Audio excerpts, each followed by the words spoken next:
নমস্কার। নীল নবগণে আশার গগনে তিল ঠাই আর নাহি রে, ওগো আজ তোরা যাস নে ঘরের বাহিরে। বাদলের ধারা ঝরে ঝর ঝর, আউসের খেয়ে জলে বর বর। কালিমাখা মেঘে ওপারে আধার ঘনিয়েছে, দেখ চাহিরে। রবীন্দ্রনাথ ঠাকুর। ষড়ঋতু রঙ্গশালা আমাদের বঙ্গদেশ, বাংলার ঋতুরঙ্গশালায় গ্রীষ্মের পরে ভৈরব ভরসে মেঘের বিপুল সমারোহে নব যৌবনা সমগম্ভীর বর্ষার আবির্ভাব। দারুণ গ্রীষ্মে দারুণ দহন জ্বালা থেকে মানুষকে সে দেয় মুক্তির আশ্বাস। আষাঢ়স্য প্রথম দিবসে নব মেঘোদয়ে তার শোভাযাত্রা। বর্ষার অক্লান্ত বর্ষণে ঘন ঘন দেয়া গর্জন ও তার পূর্ণতা। তার শীতল বর্ষণে প্রকৃতি হয় প্রাণবন্ত, মাটি হয় সিক্ত ও স্নিগ্ধ। মেঘ ভরাতুর আকাশ, কানায় কানায় ভরে ওঠা খাল বিল নদী নালা কৃষকের মনে এনে দেয় গভীর আনন্দ। সবুজে সবুজে ভরে যায় বসুন্ধরা। অন্যদিকে সে দূর করে সারা বছরের অন্য চিন্তা। আষাঢ় ও শ্রাবণে বর্ষার নবযৌবনের দীপ্তি তার সমশ্রী। গর্জনে বর্ষণে চিত্রবিন্যাসে প্রয়োজনে আশ্বাসে এই 2 মাসেই বর্ষা প্রকৃতিকে পরিপূর্ণ করে তোলে। বর্ষার এই মেঘমল্লারকে নিয়ে ইউটিউবের সাহিত্যের নবদিগন্ত চ্যানেলে আজকের ভিডিওটি হলো বঙ্গে বর্ষা ঋতু রঙ্গশালা। গ্রন্থনায় রবীন্দ্র কুমার চক্রবর্তী। গগনে গরজে মেঘ ঘন বরষা, কূলে আমি বসে আছি নাহি ভরসা। রাশি রাশি ভরা ভরা ধান কাটা হলো সারা, ভরা নদী ক্ষুরো ধারা খর পরশা। কাটিতে কাটি ধান এলো বরষা।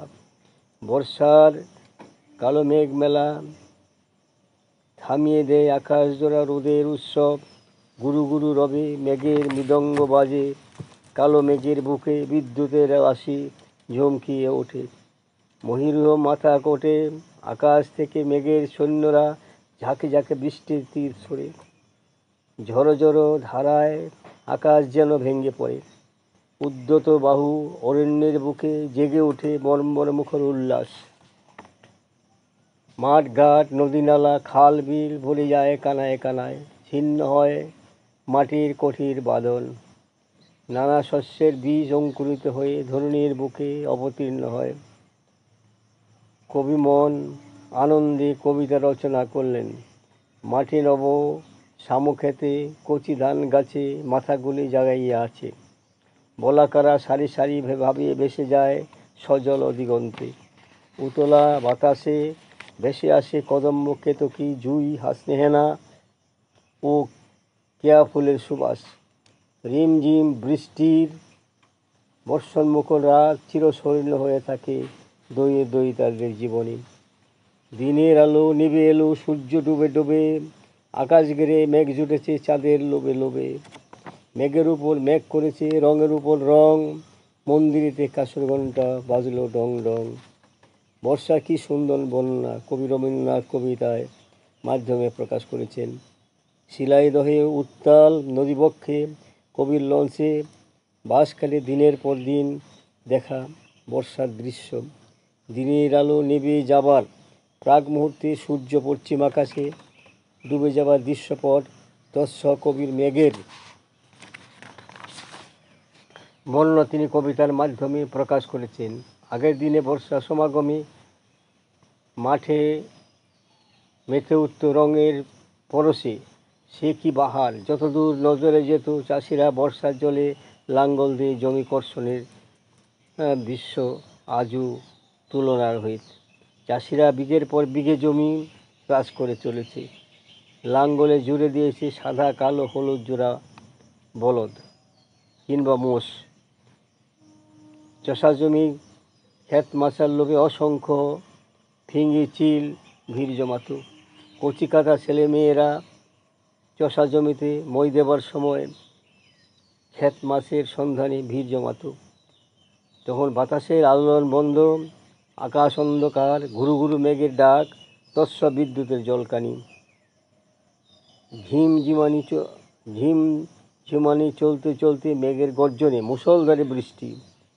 চাষিরা চাষ বন্ধ করে টোকা মাথায় কাঁধে লাঙ্গল হাতে পাচন নিয়ে বলদ জোড়া কিংবা মোষ তাড়াতে তাড়াতে বাড়ির উদ্দেশ্যে রওনা হতো।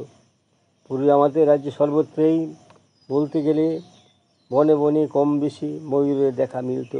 বর্ষায় ময়ূরের পেখম অপূর্ব সুন্দর লাগত এবং তাদের ক্যাকারবে চারিদিক মুখরিত হতো।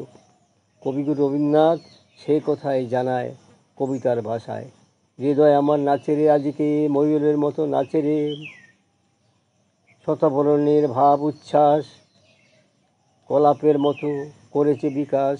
রবীন্দ্রনাথ আর একটি কবিতায় দুটি চরণ লিখেছেন, হেরো কুঞ্জবনে নাচে ময়ূর কলাপখানি তুলে, ওরে শাওন মেঘের ছায়া পড়ে কালো তমাল মূলে।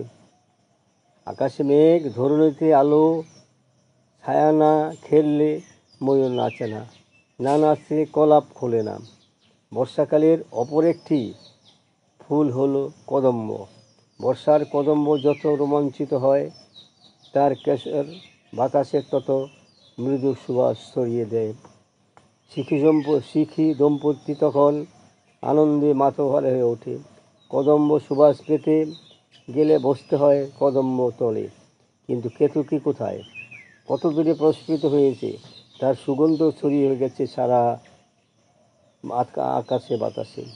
কেতকীর তলে থাকে ওহি সাপদাদি প্রাণীরা, কেয়ার গন্ধ দূর থেকে উপজ্ঞ, চারিদিকে তার গন্ধে আমোদিত। ইহা ছাড়া বর্ষার সময় মাধবী, কামিনী ও রজনীগন্ধার হাসনেহেনার সুবাসে চারিদিক সুরভিত হয়ে থাকে। শ্রাবণ শেষে কি বর্ষা বিদায় নিতে চায়? কোনো বছর যাই করে পা ঘষতে থাকে, কখনো চারজন দু চারটি কথা অকথিত রয়ে গেছে প্রণয়ের কাছে। শ্রাবণী পূর্ণিমা নিশীথে ধরিত্রীর মোহময়ী স্নেহময়ী বারাণসী বারাঙ্গনা বড় ভামিনী রূপে দেখা দেয়। ছলছল চোখের জল দু চার বিন্দু অশ্রুপাত না করে সে বিদায় নেয় কী করে? শ্রাবণী পূর্ণিমা রাতে ধরণী জ্যোৎস্না মেখে অভ্যাস মতো তাকিয়ে থাকে আকাশবাণী। আকাশ হতবাক, পৃথিবীর মেঘে কজ্জ্বলতা নেই। ধরণী থেকে মেঘ সব কজ্জ্বলটুকু নিয়ে অনিন্দ সুন্দর সাজিয়ে নিয়েছে নিজেকে। নিজের জলসম্ভার নিঃশেষ করে আপনাদের বিভূষণ ফেলে কোথায় সে চলে গেছে।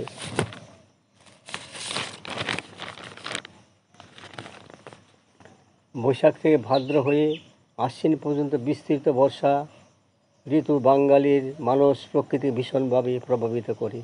কাব্য সাহিত্য জীবন সংস্কৃতি খাদ্য পরিধান সবতেই বর্ষার প্রভাব দেখতে পাওয়া যায়।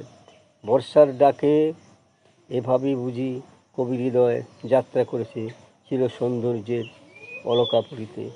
বৈষ্ণব কবিরা শ্রাবণ রাতের বর্ষণমুখর অন্ধকারে রাধিকার অভিসার চিত্র এঁকেছেন অতি নিপুণভাবে। এই ভরা ভাদর মহাভাদর এর শূন্যতার মধ্যে প্রাণের দেবতার খোঁজ করেছেন। মঙ্গল কাব্যের কবি এঁকেছেন বর্ষার দুঃখের ছবি। বৃষ্টি হইলে কখন ভাসিয়া যায় বান। মেঘদূতের কবি কালিদাসকে উদ্দেশ্য করে রবীন্দ্রনাথ লিখেছেন, কবিবর কবে কোন বিস্তৃত বরসে, কোন পূর্ণ আষাঢ়ের প্রথম দিবসে লিখেছিলে মেঘদূত।